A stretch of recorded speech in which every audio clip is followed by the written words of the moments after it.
ছাত্রলীগ নিষিদ্ধ করে দিন। যারা আমার মায়ের বুক খালি করবে তারা এদেশের শিক্ষাঙ্গনগুলোকে কসাইখানায় পরিণত করবে। আমার মায়ের সন্তানেরা পড়তে গিয়ে লাশ হয়ে মায়ের করে ফিরে আসবে। এমন ছাত্র রাজনীতি আমরা দেখতে চাই না।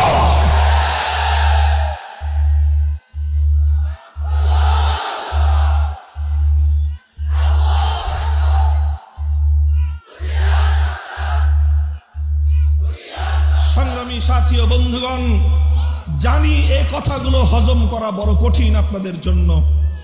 জানি এই কথাগুলো বলবার দায়ে আমাদেরকে অভিযোগের কাঠগড়ায় দাঁড়িয়ে যেতে হবে। কিন্তু একবার চিন্তা করুন সেই সন্তান হারা মায়ের কথা। একবার চিন্তা করুন যারা এভাবে টর্চার সেল তৈরি করেছে। বুয়েটের মধ্যে টর্চার সেল তৈরি হয়, সেই টর্চার সেলে ছাত্ররা ছাত্রদেরকে ধরে এনে পেটায়। এর চেয়ে বড় জাহিলিয়াত আর কি হতে পারে? Abu Jahal, Abu Lahab, Utba, সাইবারা টর্চার সেল তৈরি করেনি, ওরা প্রকাশ্যে পেটাতো। আর আজ স্বাধীন বাংলার মানবিক এই বাংলায় এই সকল দৃশ্য আমাদেরকে বুয়েটে দেখতে হয়, যেখানে মেধার বিকাশ ঘটে। দেশের সেরা মেধাবীরা যে শিক্ষা প্রতিষ্ঠানে পড়ে, সেখানকার অবস্থা যদি এই হয়, তাহলে ঢাকা বিশ্ববিদ্যালয়, জাহাঙ্গীরনগর, তারপরে চট্টগ্রাম, রাজশাহী, খুলনা সহ সারা দেশের বিশ্ববিদ্যালয়গুলোর অবস্থা আরো কতটা ভয়াবহ এখান থেকে তার কিঞ্চিত পরিমাণ অনুমান করা যায়। আজকে বলা হচ্ছে আবরার ফাহাদ শিবির করত। কি অপরাধ আবরার ফাহাদের? কি পেয়েছো তোমরা শিবিরের? আবরার ফাহাদকে নিয়মিত নামাজ পড়তে দেখা গিয়েছে। আবরার ফাহাদ বাংলাদেশের স্বার্থ রক্ষা করে, বাংলাদেশের স্বার্থ জলাঞ্জলি দিয়ে, ভারতের স্বার্থকে রক্ষা করে জাতীয়ভাবে যেই চুক্তিগুলো স্বাক্ষর করা হয়েছে, একজন সচেতন ছাত্র হিসেবে দেশের অধিকারের পক্ষে বলিষ্ঠ হাতে সে কলম লিখেছে। সামাজিক যোগাযোগ মাধ্যম তার হাতে ছিল, সে তার সামর্থ্যের আলোকে তার স্বাধীন মতামত ব্যক্ত করেছে। যদি স্বাধীন মতামত ব্যক্ত করার কারণে অপরাধী সাব্যস্ত হতে হয়, তাহলে তো এই বাংলার স্বাধীন মাটিতে সর্বপ্রথম মরহুম আব্দুল হামিদ খান ভাসানী ফারাক্কাবাদের বিরুদ্ধে লং মার্চ করেছিলেন। শাইখুল হাদিস বাবরি মসজিদ শহীদের বিরুদ্ধে লং মার্চ করেছিলেন। আজ আবরার ফাহাদ সে যা করেছে, আব্দুল হামিদ খান ভাসানী বেঁচে থাকলে এর চেয়ে বেশি কিছুই করতেন। শাইখুল হাদিসরা বেঁচে থাকলে যারা এরকম বরাকবাদের বিরুদ্ধে লং মার্চ করেছিলেন, তারা আজকে ফেনী নদীর পানি একতরফাভাবে ভারতকে দেওয়ার বিরুদ্ধেও হুঙ্কার ছাড়তেন, লং মার্চ করতেন। আজ আমাদের সে সকল মরহুম জাতীয় নেতৃবৃন্দ নেই। তরুণ আবরার ফাহাদ অন্যায়ের প্রতিবাদ করলো, দেশের পক্ষে কথা বলল, মাতৃভূমিকে ভালোবাসলো। অবস্থা অনেকটাই এমন, আজ বাংলাদেশকে ভালোবাসাই সবচেয়ে বড় অপরাধে পরিণত হয়েছে।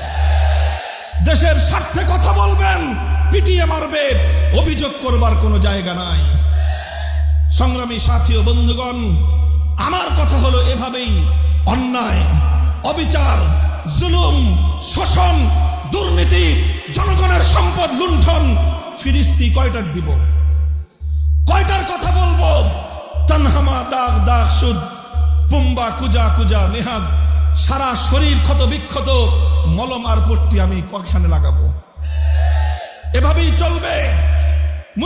মুসলমানদের জনপদ, মুসলমানদের দেশ যতদিন পর্যন্ত কোরআন সুন্নাহ খেলাফতে রাশেদার শাসনের দিকে ফিরে না যাবে, গণতন্ত্র দিয়ে মুক্তি আসবে না, সমাজতন্ত্র দিয়ে জনগণের অধিকার প্রতিষ্ঠা হবে না, কোন তন্ত্রমন্ত্র জাতির মুক্তি আনতে পারবে না।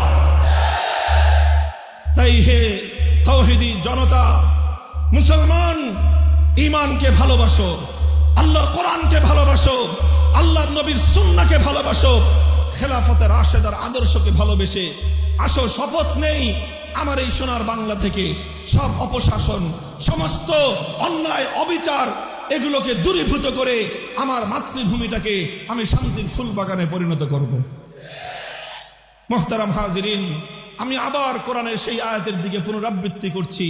ইজা আরাদনা আন নুহলিকা কারিয়াতান আমারনা মুতরাফিহা ফাফাসাকু ফিহা ফাহাক্কা আলাইহাল কওল।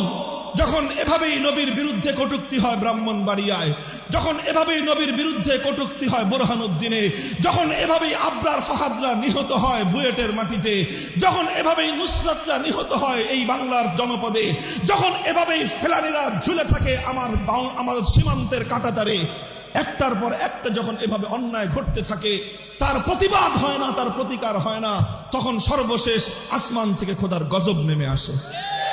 আজ আমরা চাই মাতৃভূমিকে ভালোবাসি বলেই, দেশটাকে ভালোবাসি বলেই, দেশপ্রেম নিয়ে, জাতির প্রেম নিয়ে, স্বাধীনতার অতন্দ্র প্রহরী হিসেবে নতুন প্রজন্মকে নিয়ে আজ দেশ জাতি স্বাধীনতা রক্ষা করবার জন্য দুর্বার আন্দোলন গড়ে তুলতে চাই।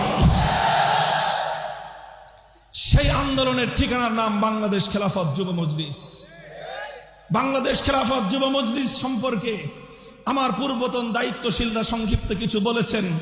আজকের এই পরিসরে খুব দীর্ঘ কোনো কথা বলার অবকাশ আমাদের নেই, তবে আমি বলতে চাই, হাফিজ জি হুজুর রহমতুল্লাহ আলাই 1981 সালে যেই স্বপ্ন দেখে খেলাফতের ঝান্ডা উড্ডীন করেছিলেন, শাইখুল হাদিস আল্লামা আজিজুল হক রহমতুল্লাহ আলাই যেই স্বপ্ন নিয়ে 1989 সালে খেলাফতের ঝান্ডা উড্ডীন করেছিলেন, তাদের রেখে যাওয়া সেই অসমাপ্ত কাজকে মঞ্জিল পর্যন্ত পৌঁছানোর জন্যই হাফিজ জি এবং শাইখুল হাদিসের সন্তানেরা বাংলাদেশ খেলাফত যুব মজলিসের পতাকাকে নিয়ে মঞ্জিলের দিকে ছুটছে ইনশাআল্লাহ। বাংলাদেশ খেলাফত যুব মজলিস শুধুমাত্র রাজনৈতিক সংগঠনের নাম নয়। বাংলাদেশ খেলাফত যুব মজলিস শুধুমাত্র বিশাল বিশাল সম্মেলনের মাধ্যমে শোডাউন করার কোনো মঞ্চের নাম নয়। আজ এই মঞ্চে দাঁড়িয়ে বিশাল সম্মেলন, আমরা অনেকেই আনন্দে উদ্বেলিত, আমরা অনেকেই উদ্বেলিত, আনন্দের আতিশয্যায় আমরা অনেকেই মোহিত। কিন্তু আমি বলতে চাই, বাংলাদেশ খেলাফত যুব মজলিসের কাছে বিশাল সম্মেলনের এই সফলতাই এটা সাফল্যের একমাত্র মানদণ্ড নয়। বাংলাদেশ খেলাফত যুব মজলিস এদেশে যুব এবং তরুণ প্রজন্মকে আগামী দিনের ইসলামী আন্দোলনের দায়িত্বশীল হিসেবে গড়ে তুলবার জন্য এক দীর্ঘমেয়াদী সংগ্রামের পথ বেছে নিয়েছে। যেই সংগ্রামের পথে তোমাকে কখনো রাতের অন্ধকারে আল্লাহর দরবারে দাঁড়িয়ে তাহাজ্জুদের জায়নামাজে চোখের পানি ছাড়তে হবে, যেই সংগ্রামের পথে তোমাকে প্রতিনিয়ত নিজের আমলকে পরিশুদ্ধ করার মাধ্যমে, মানুষের জনসেবার মাধ্যমে তোমাকে আল্লাহর একজন মুমিন খালেস বান্দা হিসেবে, নবীর সাচ্চা সুন্নতের অনুসারী একজন উম্মত হিসেবে গড়ে তুলে তিল তিল করে তোমাকে ইসলামী আন্দোলনের কর্মী হিসেবে তোমাকে গড়ে তুলতে হবে। আমাদের নিয়মিত কর্মসূচিগুলো রয়েছে।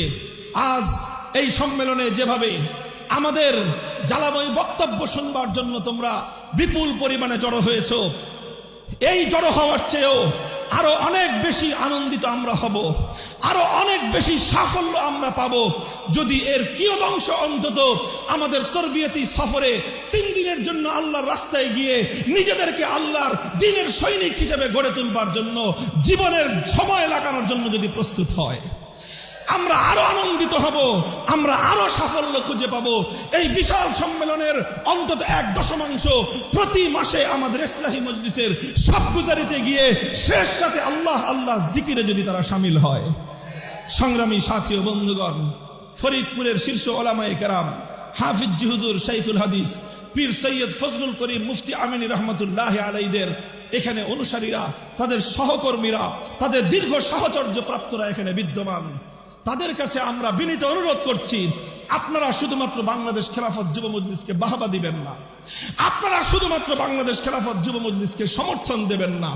আমি আর শাইখুল হাদিসের সন্তান হিসেবে আপনাদের কাছে দায়িত্ব এবং আমানত রেখে যাই, খেলাফত যুব মজলিসের প্রতিটি অ্যাক্টিভিটি, প্রতিটি কার্যক্রমকে আপনারা মানদণ্ড দিয়ে বিচার করবেন। যেখানে ভুল দেখবেন শুধরে দিবেন, যেখানে অতিরিক্ত আত্মপ্রদর্শনী দেখবেন, কেউ নিজেকে নেতা হিসেবে জাহির করতে চায়, ওকে ডাক দিয়ে শুধরে দিবেন। যাকে দেখবেন নিজের আত্মপ্রদর্শনীর জন্য যুব মজলিসের ব্যানারকে ব্যবহার করছে, আপনারা তার হাত থেকে যুব মজলিসের ব্যানার কেড়ে নেবেন, আমাদেরকে সংবাদ দিবেন, আমরা তার বিরুদ্ধে সাংগঠনিক ব্যবস্থা গ্রহণ করব ইনশাআল্লাহ। সংগ্রামী সাথী ও বন্ধুগণ, সর্বশেষ কথা হলো, আজ